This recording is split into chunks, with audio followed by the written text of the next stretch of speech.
कौन सी मूवी देख के आए भैया जी? कश्मीर फाइल। भैया जी कैसी लगी मूवी आपको? भैया राजा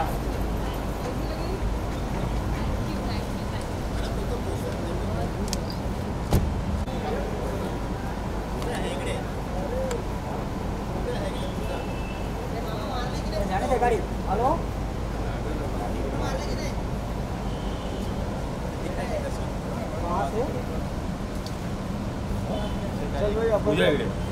चलो साढ़े जाओ पूजा जी हमारे लिए पूजा जी मैडम नहीं मिला पूजा जी बैठे पूजा जी यहाँ पे पूजा जी मैम एकदम सामने पूजा मैम जी यहाँ देखिए मैडम जाकर आई थी मैम लेफ्ट मोबाइल मांगे थोड़ा सा पूजा मैम कमर पूजा जी कौन सा फिल्म देखा? भैया जी कौन सी मूवी देख के आए भैया जी? कश्मीर फाइल। भैया जी कैसी लगी मूवी आपको? भैया राजा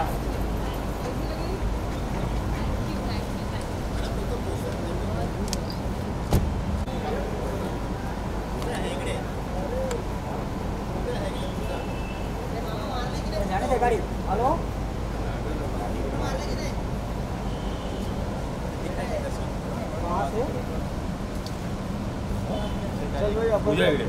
कश्मीर फाइल। कश्मीर फाइल्स सही पकड़े। क्या बोलना चाहेंगे कश्मीर फाइल के बारे में? ध्यान से क्या बोलना चाहेंगे? क्या बोलना चाहूँगी? कश्मीर फाइल के बारे में बहुत अच्छा रिस्पांस मिल रहा है तो आपका एक्चुअली बहुत अच्छा रिस्पांस मिल थोड़ा रहा मार्क्स है नीचे कर लो madam. Congratulations to the entire team to the director and to Anupam sir. Urvashi ma'am या Yes. मैम एक मम्मी आप पूछ लीजिए। मम्मी जी मैम उर्वशी जी पीछे तो देखिए कैमरा साइड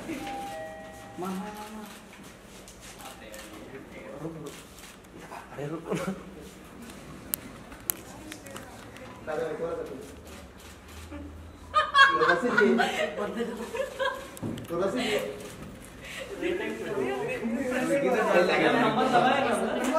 मैं पिछले 10 साल से मैंने काम कम कर दिया था बिकॉज़ मैं पहले तो इसी वजह से 522 फिल्में कर चुका हूँ, इतनी फिल्में की हैं।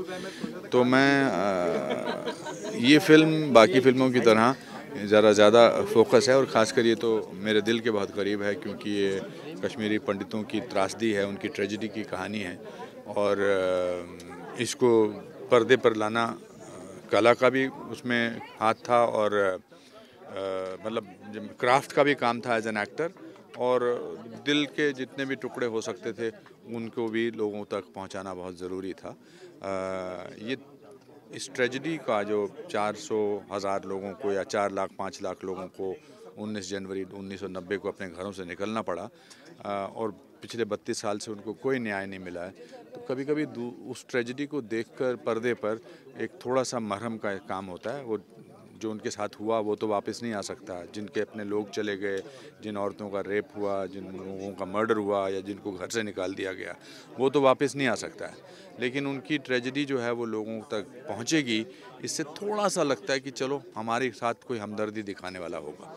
फिल्म के जो निर्देशक है हमें से कुछ अलग करने की कोशिश करते हैं, पहले भी जो फिल्म बनाई थी वो भी अलग थी, ये भी अलग है, क्या कहना चाहेंगे कितना बड़ा एक रिस्क फैक्टर इन्वॉल्व होता है जब कुछ अलग करने? मुझे विवेक की फिल्म ताशकंद फाइल्स बहुत अच्छी लगी थी। बुद्धा इन ट्रैफिक जैम में मैंने खुद भी काम किया था। कभी कभी अपनी कॉलिंग मिल जाती है, आपको लगता है कि अब ये मैं बनाना चाहता हूँ, ये मुद्दे से जुड़ी हुई फिल्में मैं उनमें काम करना, उन पर पिक्चर बनाना चाहता हूँ। I think Vivek Ranjan Agnihotri has got his calling, he has found his niche, he's found his truth and that's very very very powerful. अगर आपके कैरेक्टर की बात की जाए सबसे ज़्यादा डिफिकल्ट पार्ट क्या कुछ रहा आपके लिए, ये जानना चाहिए। You see, just because आप कैरेक्टर की भावनाओं को महसूस कर सकते हैं पर उसको उसी हिसाब से दर्शाना बहुत मुश्किल होता है, क्योंकि जो महसूस किया हो उसका दर्द तो एक इंडिविजुअल को महसूस होता है, लेकिन वो करोड़ों लोगों को कैसे महसूस होगा उसके लिए कला की ज़रूरत पड़ती है। तो इसमें दोनों को, जो कैरेक्टर का नाम है पुष्कर नाथ है, जो मेरे फादर का भी नाम था, दोनों को जोड़कर लोगों तक पहुंचाना और अपने दर्द को छुपा के रखना, वो बड़ा मुश्किल था। बट काम मुश्किल ना हो तो उसको करने का फ़ायदा क्या अगर ना हुआ तो। सर आपसे और एक बात जानना चाहूँगी, जिस तरह से आपने ये कश्मीर फाइल में पूरी ये जो मतलब रिसर्च किया है, आपने सारी सच्चाई को आपने दर्शाने की कोशिश की है, जानना ये चाहूँगी कि कहाँ पे आपको लगता है कि सबसे ज़्यादा फॉल्ट यहाँ पे है, इसलिए ये घटना हुई, किसकी फॉल्ट लगती है? कभी कभी सच्चाई को दिखाने में एज इट इज़ उसमें किसका फॉल्ट रहा, किसकी परेशानी थी, वो लोगों को डिसाइड करना चाहिए।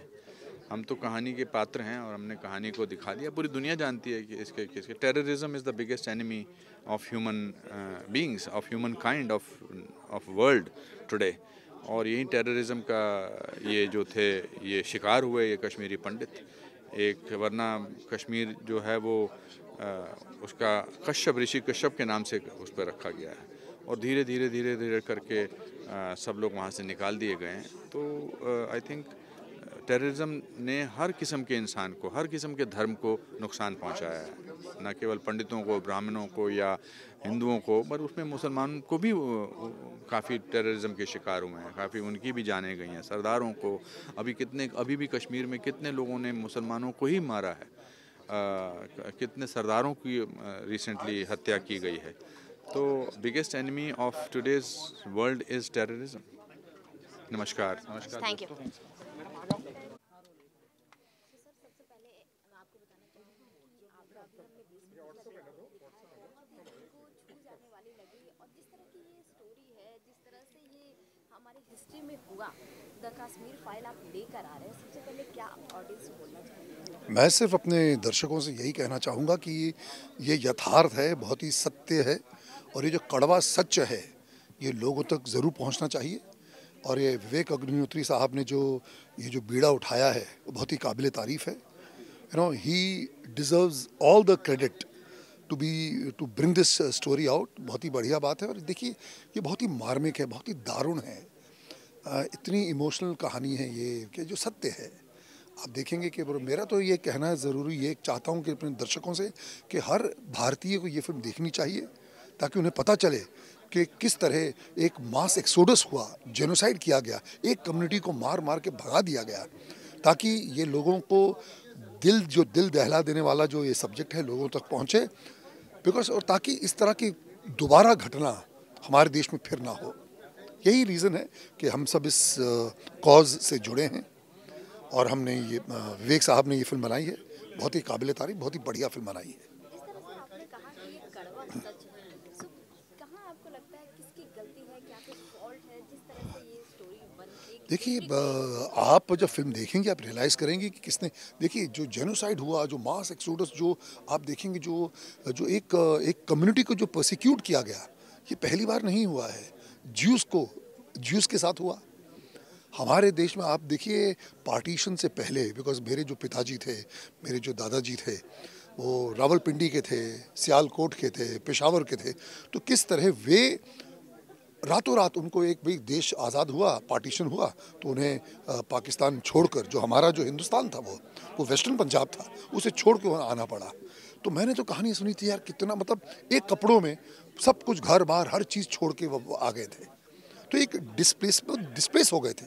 उसके बाद में फिर 1990 के दशक में पता चला कश्मीरी पंडितों को, हिंदुओं को मार के बाहर निकाला जा रहा है, जस्ट बिकॉज आप एक कम्युनिटी को बिलोंग करते हैं, और उस पर कोई आवाज़ नहीं उठा रहा। आप देखेंगे क्या क्या हुआ।